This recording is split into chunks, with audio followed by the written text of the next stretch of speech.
about 8 years ago, I remember there was a biotechnology conference in Washington, D.C. And the first session, the first keynote speaker showed these slides. And I was intrigued. An American scholar in a biotechnology conference and talk about Chinese character. But it was a very good speech. Here's what he said. He said, if you look at this Chinese character, it's amazing. It took thousands of years to develop this language system, very complicated language system with hundreds of thousands of characters. But then gradually, there were other language systems developing a very different way in terms of using very limited number of alphabet to represent their system or language. For example, English, right? English alphabet has only 26 letters. But then, in the past half century, what was really amazing, one of the greatest achievements in human history was to simplify all the language system down to 2 letters. I know for young generation, you take this for granted, but if you really think about it, it's amazing. We simplified all the languages to 2 letters only, so that we can communicate with each other from different nations, from different regions.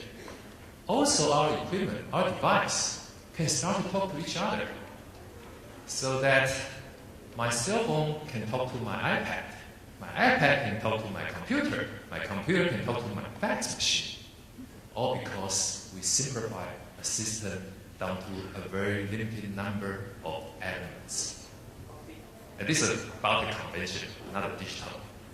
So we started to shift gear and saying, over the past 2 or 3 decades, what was a great, great achievement of human being was to simplify all the life form down to 4 elements. That's the 4 basic nucleotide of our gene. And that's amazing. If you look at the past 2 or 3 decades, you think IT industry was the major driving force of the world economy. There were so many success stories. There were legendary entrepreneurs in the industry. They're all based on this simple concept of digitizing languages. So can you imagine that from now on, we are going to digitize all the human beings, all the animals, all the plants, all the life form, down to only 4 letters. The future is going to be beyond our imagination. So I use this example to show that when I was a college student, I was so intrigued, I was so fascinated by all this technology breakthrough. And I realized that how fortunate we are, our generation. We are living a very special time that all this new technology breakthrough, biotechnology, internet, nanotechnology, all happening at the same time, pretty much the same decade. And all start to explode at the same time. So when I first started my company, I asked myself, how do I measure the success of our company? Market cap, revenue, number of employees? Not really. What I wanted is to build a company that people would think this industry will be very different without you. Or people would think this country's or this region's public health system will be very different without your company. In other words, I try to be influential. And how to do that? I'll just give you some example through innovation, entrepreneurship, and of course, utilizing the cutting-edge technologies, in my case, biotechnologies. So that's the concept, and I just quoted a few examples how we did it, or what we did. The first things, as I mentioned, we live in a very special time of digitizing all the life form. Basically, if you think human beings are very special creature, no.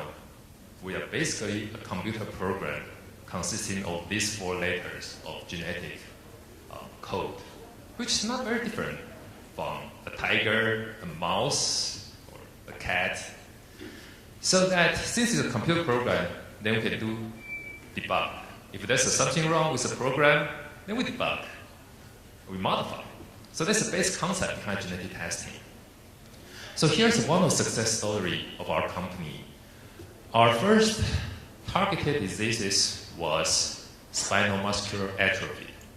Why is that? Because this disease was first discovered about 1 century ago.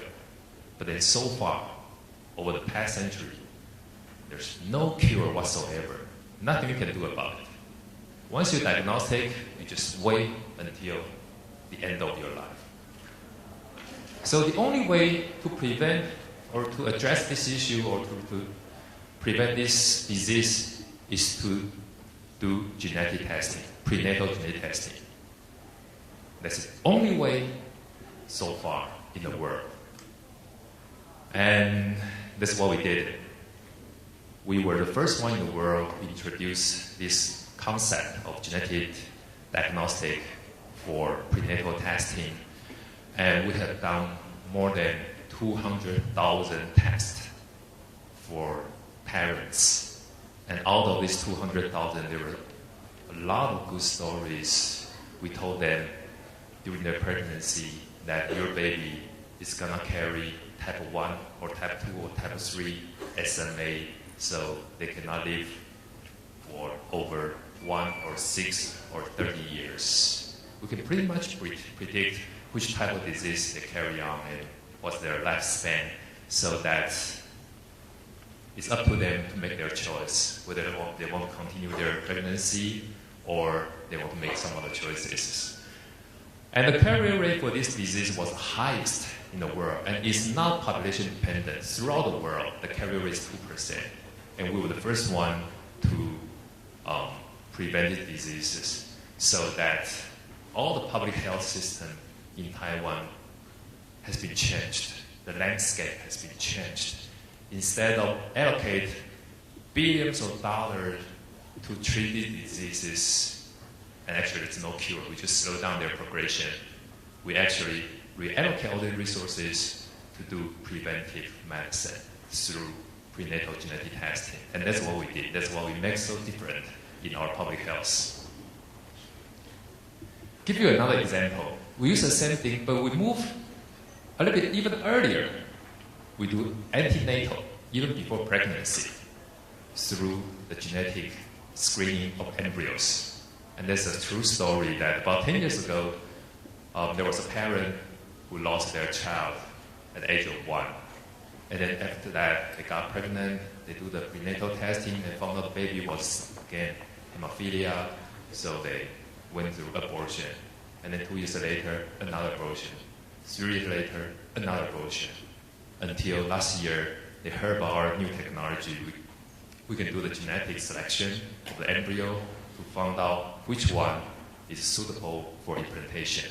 And finally, after 10 years of all this suffering, we help them to have the first healthy baby in 10 years. So that's a true story. How we utilize, I just want to demonstrate that how we utilize the new technology to do things different, and which help our company to generate new income at the same time, really make our contribution to the country, to the region, to all the human beings.